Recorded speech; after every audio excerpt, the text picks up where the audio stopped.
39 उम्मीदवारों के भाग्य का फैसला आज ईवीएम में जो है वो कैद होगा। शाम 6 बजे तक वोट डाले जाएंगे और जम्मू कश्मीर में सबसे बड़ा चुनावी दंगल पर इंडिया न्यूज लगातार हर खबर ग्राउंड जीरो से आप तक पहुंचा रहा है। सेंट्रल कश्मीर की 15 सीटों पर मतदान है तो वहीं जम्मू की 11 सीटों पर वोटिंग है। नौशेरा से रविंदर रैना सबसे पहले अपने निकटतम पोलिंग बूथ पर पहुंचे, अपने मताधिकार का प्रयोग किया। बाहर आया तो मीडिया से आते हुए उन्होंने इस बात का जिक्र किया कि एक बार फिर से जम्मू कश्मीर में जो है वो इस बात को लेकर कॉन्फिडेंट है कि बीजेपी की वापसी होगी।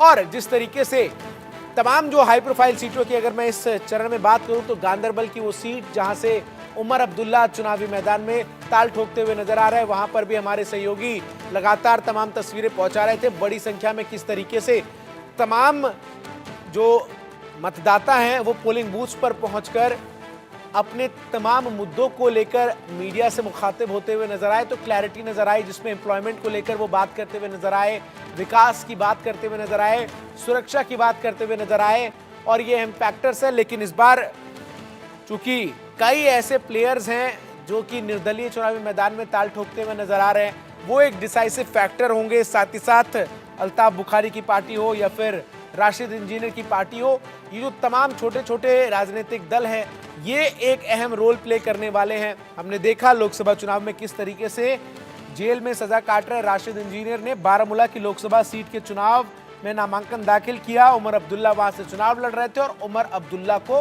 हरा दिया। और शायद यही बड़ी वजह है कि उमर अब्दुल्ला ने इस बार 2 सीटों से चुनाव लड़ने का ऐलान किया।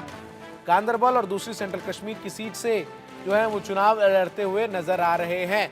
तो तमाम तस्वीरें लगातार आपकी टेलीविजन स्क्रीन पर आप देख रहे हैं किस तरीके से सुबह से जो पुरुष मतदाता हों या फिर महिला मतदाता हों बड़ी संख्या में पोलिंग बूथ्स पर अपनी बारी का इंतजार करते हुए नजर आ रहे हैं। 15,000 से अधिक संख्या में सुरक्षा बलों की तैनाती जो है वो नजर आती है पूरे इलाकों में जहां पर मतदान की प्रक्रिया जो वह चल रही है। शांतिपूर्ण तरीके से पहले चरण का मतदान संपन्न हुआ। 61% के करीब मतदान पहले चरण में हुआ। उम्मीद ये जताई जा रही है कि आज पहले चरण का भी रिकॉर्ड जो है वो टूटेगा। तमाम मेहमान मेरे साथ इस वक्त जुड़ रहे हैं जिनसे हम आपको बता दें बातचीत करेंगे, समझेंगे कि आखिर क्या कुछ जम्मू कश्मीर के विधानसभा चुनाव के दूसरे चरण में जो है वो सोच रहे हैं आगे रहने वाला है। रत्नाकर सिंह बीजेपी के नेता हमारे साथ जुड़ रहे हैं, स्वागत है रत्नाकर जी। अब्बास हफीज कांग्रेस के प्रवक्ता मेरे साथ जुड़ रहे हैं। अबरार हमीद प्रवक्ता नेशनल कॉन्फ्रेंस के हमारे साथ जुड़ रहे हैं, स्वागत है। और साथ ही साथ मेरे साथ आलोक मेहता सर जुड़ रहे हैं जो कि एडिटोरियल डायरेक्टर है और सुनीता भी हमारे साथ जुड़ रही हैं जो कि सुनीता वकील है, वरिष्ठ पत्रकार। सबसे पहले आलोक सर आपके पास आते हुए 61% मतदान जो है वो पहले चरण में हमने देखा। इस बार जो कई हाई प्रोफाइल सीट्स है उनमें 2 जिनकी सबसे ज्यादा चर्चा है वो एक गांदरबल की सीट है, दूसरी नौशेरा। और हमने देखा रविंदर रैना ने मतदान करने के बाद जो रिएक्शन दिया, कहा कि नौशेरा में भी कमल खिलेगा और जम्मू कश्मीर में भी। मैं बात विशेष तौर पर करूंगा अब्दुल्ला परिवार की क्योंकि उनकी साख जो है वो इस चुनाव में दांव पर है, साफ तौर पर नजर आता है, खासतौर पर तब जब लोकसभा चुनाव में हमने देखा किस तरीके से उमर अब्दुल्ला को हार का सामना करना पड़ा था। सर ये जो नए प्लेयर्स आए हैं, राशिद इंजीनियर हो या फिर अल्ताफ बुखारी हो या फिर कई जगहों पर जो हम निर्दलीय उम्मीदवारों को चुनावी मैदान में देख रहे हैं, ये कितना अहम फैक्टर इस बार जम्मू कश्मीर के विधानसभा चुनाव में प्ले करते हुए नजर आएंगे? चंदन जी, सबसे पहले तो प्रणाम इस बात पर करना चाहिए कि डल लेक भी क्लीन और इसी तरह से डेमोक्रेसी की जो सफाई स्वच्छता अभियान जो चला जी उसका परिणाम सामने आएगा, भ्रष्टाचार से मुक्ति। मैंने 77 के बाद इलेक्शन की जो स्थितियां थी तब देखी, तब शेख अब्दुल्ला ने कांग्रेस के साथ मर्ज किया था, आज उस कोलिशन के साथ हैं। मैंने 87 के इलेक्शन में मैं खुद वहां था, 83 के इलेक्शन में था, इसलिए कह सकता हूं कि तब लोग 100-200 वोट किसी तरह अपने वोट डालने को ऐसी स्थितियां थी कि वोट ही नहीं डाल पाते थे। पूरा दिन के बाद पता चला 250 वोट भी नहीं पड़ा। ऐसी स्थिति के बाद अब 60% 80% तक जहां वोटिंग हो रहा है, इसलिए मैं कहूंगा कि ये सफाई, ये सवाल केवल पार्टी का नहीं। ये आपने ठीक कहा कि उमर अब्दुल्ला पिछला चुनाव हारे, फारूक अब्दुल्ला के जमाने में जो करप्शन हुआ उसकी जांच चल रही है, पैसा विदेशों में कहाँ जमा है, उन सबके आरोप लगते रहे। ऐसी दृष्टि से मैं ये नहीं कह रहा हूँ कि इसको अधिकार नहीं है। आपने ठीक कहा कि राशिद इंजीनियर ऐसे लोग आए नेशनल कॉन्फ्रेंस और महबूबा मुफ्ती की पीडीपी से भी हट करके, जिन लोगों को लगा कि अब हमें डेमोक्रेसी का रास्ता है, बंदूक के बजाय वोट, अमित शाह और राज्यपाल को मत भूलिए, मनोज सिन्हा ने वो कॉन्फिडेंस पैदा किया कि लोग एजुकेशन, हेल्थ, एम्प्लॉयमेंट, टूरिज्म से 1 करोड़ लोग, चंदन आपने देखा होगा रिपोर्ट, आपने भी बराबर प्रसारित किया है हमने चैनल पर भी, कि किस तरह से लोग जा रहे थे और होटलों में जगह नहीं थी इस बार भी मौसम में। क्या यही एक निर्णायक भूमिका है जो लोग वोट डाल रहे हैं? नेचुरली अपेक्षा तो आज भी महाराष्ट्र में आप चले, अभी महाराष्ट्र की स्थिति हम देख रहे थे, लोग वोट चाहते हैं कि नौकरियां मिले, बेरोजगारी का अंत हो, शिक्षा अच्छी मिले, आयुष्मान भारत लागू हो, और ये चुनाव 5 साल के लिए है। आपने ठीक कहा, कई पार्टियां हैं जब भी इस तरह की कॉन्स्टिट्यूंसी में, लेकिन लोगों को मन में यह है कि हम अपना भारत के अन्य हिस्सों में, जो हरियाणा का आदमी 5 साल के पहले 6 साल एक राजा आ गया बैठ गया, उसके बाद जो चाहे लूट लेगा, उससे हट करके उसमें, और निश्चित जो प्रधानमंत्री नरेंद्र मोदी ने कहा है हम जम्मू कश्मीर को वापस राज्य का दर्जा देंगे, ऐसा नहीं कि केवल कांग्रेस करेगी। दुर्भाग्य है कि कांग्रेस उस पार्टी का समर्थन कर रही है, 370 वापस आना चाहती है, वो उसको वापस 1947 के जमाने में ले जाना चाहती है, जहां नेशनल कॉन्फ्रेंस कहती थी कि ठीक है हम तो अलग देश बना दीजिए। आज वही स्थिति, जो विदेशी पावर है, आज भी पाकिस्तान का टेररिज्म कोशिश करता है बॉर्डर पर, उससे बचाव हो रहा है। जी सर, बिल्कुल सर। मैं जरा नौशेरा का रुख करता हूं। अजय जांडियाल हमारे वरिष्ठ सहयोगी पूरे चुनाव को बेहतरीन तरीके से कवर करते हुए नजर आए, तमाम अपडेट्स जम्मू कश्मीर से हम तक पहुंचाते हैं। अजय जांडियाल, नौशेरा से रविंदर रैना चुनावी मैदान में है, मतदान तो उन्होंने कर लिया है, लब्बो लुआब बताइए दूसरे चरण का क्या है, क्या कुछ तस्वीर नजर आती है? क्यों उमर अब्दुल्ला 2 सीट से चुनाव लड़ रहे हैं? 20 डेलीगेट्स क्यों जम्मू कश्मीर के अलग अलग पोलिंग बूथ्स पर आज जो है वो घूमते हुए नजर आएंगे?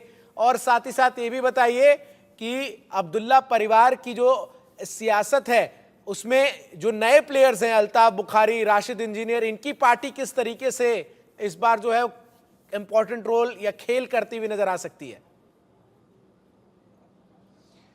देखिए, पिछले कई दशकों से जम्मू कश्मीर की सियासत जो थी वो एक अलग दिशा में चल रही थी। क्योंकि अलग दिशा इसलिए क्योंकि एक लिमिटेड पार्टीज हुआ करती थी, नेशनल कॉन्फ्रेंस, पीडीपी, कांग्रेस, और कुछ एक जो पुराने इंडिपेंडेंट कैंडिडेट होते थे वही जीते थे, चाहे हाकिम मोहम्मद यासीन की बात कर ली जाए या फिर आप देखें तारिगामी जो सीपीआईएम के नेता थे, ये लोग जीता करते थे। मगर आप देखें तो जब से इंजीनियर रशीद पार्लियामेंट चुनाव जीते हैं उसके बाद उन्होंने अपने नुमाइंदे यहाँ खड़े करना शुरू किए, वो तस्वीर अलग हो गई है।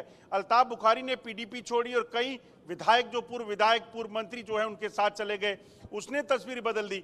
गुलाम नबी आजाद ने कांग्रेस छोड़ी और कई वरिष्ठ नेता जो कांग्रेस के थे वो गुलाम नबी आजाद के पीछे चल पड़े, उसने तस्वीर बदल दी। और अब 40% से ज्यादा जब इंडिपेंडेंट कैंडिडेट होंगे, जिसमें जमात के कई कैंडिडेट शामिल हैं, तो वो बताता है कि जम्मू कश्मीर की सियासी तस्वीर जो है इस बार जो दिखेगी वो अलग होगी।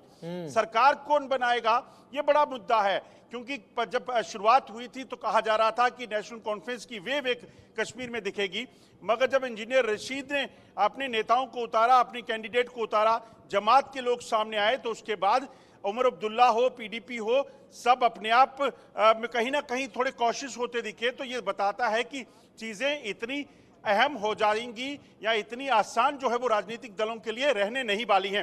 अब मेरे पीछे देखिए, इस वक्त हम नौशहरा में हैं। कुछ देर पहले रविंदर रैना यहीं पर अपना वोट जो है वो डालकर निकले हैं, और जब उनसे बात की तो उन्होंने कहा कि हमें पूरी उम्मीद है कि जम्मू कश्मीर में जब चुनाव 10 सालों के बाद हो रहे हैं तो बीजेपी अपने बलबूते पर सरकार बनाएगी, मगर सरकार बनाने के लिए जो आंकड़ा 46 का है वो कैसे पार होगा वो उन्होंने नहीं बताया। वो बता रहे हैं कि बस अपने बलबूते पे बनाएंगे, जबकि कश्मीर में कमल कैसे खिलना है, क्या होगा, वो बड़ी बात है। मेरे साथ कुछ लोग हैं, उनसे जानते हैं। सर, सिर्फ ये जानना चाहूंगा, मुद्दे आपके इलाके के जो हैं वो मुद्दे आपके इलाके के क्या है? मैं आपसे बाद में बात करूंगा। मुद्दे क्या हैं सर आपके इलाके के? मुद्दे ये हैं कि सबसे बड़ा बेरोजगारी का मसला है यहाँ पे। तो बाकी डेवलपमेंट के काम जो हैं वो इस सरकार ने इतने किए हैं कि पिछली सरकारों ने कुछ भी नहीं किया। लेकिन हमने आंखों से देखा है कि यहाँ पे पूरा ये गांव हमारा है, बॉर्डर एरिया, कोई जगह ऐसी खाली नहीं है यहाँ पे रोड की व्यवस्था नहीं है। जहाँ पे आदमी चल नहीं सकता था वहाँ पे रोड पहुँच गई है।